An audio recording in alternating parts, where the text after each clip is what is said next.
정말 딱 하루였습니다. 근데요, 이 24시간 안에 대한민국의 미래를 좌우할 외교, 경제, 그리고 정치적 격변이 정말 이 모든 게 다 일어났습니다. 그래서 오늘 이 하루를 한번 쭉 따라가다 보면 한국이 앞으로 어떤 큰 그림을 그리고 있는지 그 거대한 전략이 보이기 시작합니다. 자, 지금부터 그 청사진을 함께 파헤쳐보시죠. 바로 2025년 10월 21일입니다.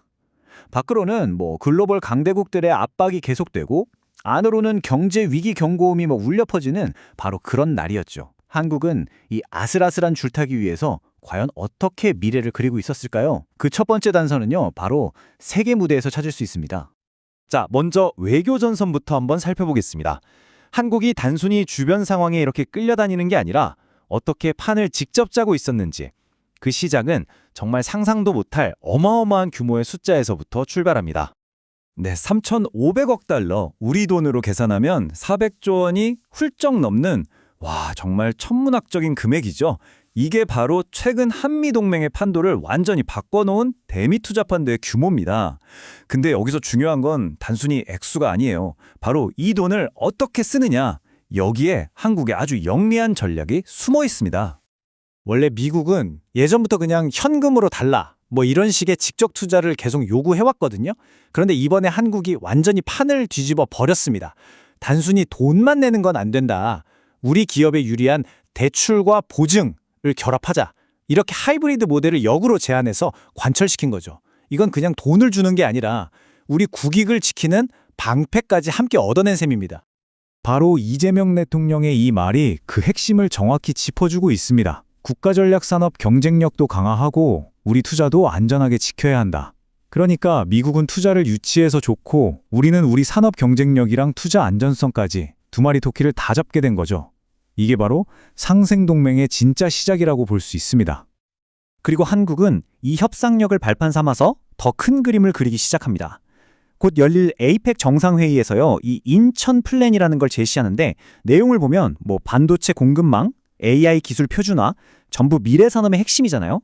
이걸 주도하면서 이제 단순한 참여자가 아니라 아예 규칙을 만드는 게임 체인저가 되겠다고 사실상 선언한 겁니다. 자, 이렇게 세계 무대에서는 정말 큰 성과를 내고 있었는데 그 시간, 정작 한국 내부는 굉장히 심각한 위기에 직면하고 있었습니다. 밖에서는 성공과도를 달리는 것처럼 보이는데 안에서는 도대체 어떤 폭풍이 몰아치고 있었을까요? 바로 이 질문이 한국 경제의 심장을 아주 아프게 때렸습니다. 우리가 잠시 한눈판 사이에 경쟁국인 대만이 1인당 GDP에서 한국을 추월했다는 IMF 통계가 나온 거죠. 이른바 대만 쇼크. 이건 그냥 단순한 숫자 비교가 아니었습니다. 한국 경제의 근본적인 대수술이 필요하다는 아주 강력한 경고음이었어요. 지금 보시는 것처럼요. 경제적인 압박감은 최고조에 달했고요. 구조개혁의 필요성은 더 이상 하루도 미룰 수가 없는 그런 수준이었습니다. 정부 입장에서는 선택지가 없었어요. 즉각적이고 아주 과감한 조치가 필요했던 거죠. 그래서 정부가 꺼내든 첫 번째 처방전이 바로 이 숫자 25조 원입니다. 이게 뭐냐면 지금까지 수도권이라는 딱 한 곳으로만 계속 흘러들어가던 돈의 물줄기를 전국으로 쫙 퍼뜨리기 위한 일종의 긴급 수혈 자금인 셈입니다. 이 25조 원이라는 돈은 지역우대 금융이라는 새로운 파이프라인을 통해서 공급될 예정입니다. 전략은 아주 명확해요. 수도권 대기업이 모든 자금을 그냥 빨아들이던 이 블랙홀 같은 구조를 깨버리고 그 돈이 지방에 있는 중소기업들한테 흘러들어가게 만들겠다. 바로 이겁니다. 2억 원 금융위원장의 말처럼 이건 그냥 돈 좀 지원해주고 끝나는 그런 차원의 얘기가 아닙니다. 지난 수십 년간 돌처럼 굳어져 있던 대한민국 경제의 체질 자체를 바꾸려는 정말 거대한 시도라고 봐야 합니다. 그런데 참 아이러니하죠. 정부가 경제의 한쪽에서는 이렇게 막 엑셀을 밟으면서 동시에 다른 한쪽에서는 급브레이크를 꽉 밟고 있었습니다. 바로 부동산 시장입니다. 강력한 규제 대책이 나온 이후에 서울 수도권의 부동산 거래량이 무려 30%나 그냥 증발해버렸습니다. 시장의 불안감은 이 한 문장으로 딱 요약이 됩니다. 집을 사려는 사람도 팔려는 사람도 아예 없는 거래 절벽 상황에 전셋집을 구하지 못하는 전세난까지 동시에 덮치는 이중고. 이것이 바로 정부가 마주한 또 다른 냉혹한 현실이었습니다. 물론 이런 거대한 경제 수술이 성공하려면 정부 자체도 깨끗해야겠죠.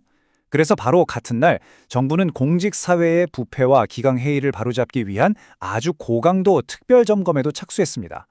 그러니까 경제 시스템뿐만 아니라 국정 운영 시스템까지 동시에 리셋하겠다. 이런 강한 의지를 보여준 거죠.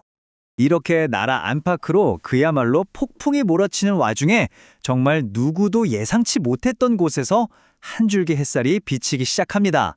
바로 꽁꽁 얼어붙었던 한일 관계에 아주 따뜻한 바람이 불어온 겁니다. 정말 놀랍게도 일본의 신임 총리인 다카이치 사나에가 취임 첫 기자회견에서 직접 이렇게 말했습니다. 한국은 중요한 이웃이다. 이재명 대통령과 만나고 싶다.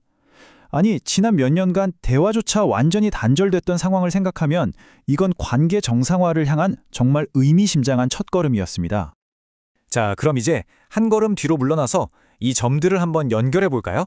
미국과의 투자 협상, 국내 경제 대수술, 그리고 일본과의 관계 개선 신호까지. 이 각각 따로 벌어진 것처럼 보이는 사건들은요, 사실 하나의 거대한 청사진을 향하고 있습니다. 이 모든 걸 관통하는 핵심 전략은 한마디로 균형 잡기입니다. 첫째, 미국과의 동맹에서 명분만 따지는 게 아니라 실리를 확실히 챙기는 균형. 둘째, 수도권과 지방의 이 극심한 불균형을 해소하는 경제적 균형. 그리고 마지막 셋째, 투기와 실수요 사이의 균형을 맞추는 부동산 시장 안정. 바로 이 세 가지가 10월 21일 단 하루 동안 드러난 한국의 생존 전략인 셈입니다. 오늘 우리는 이 격동의 하루를 통해서 대한민국의 거대한 전환점을 목격했습니다.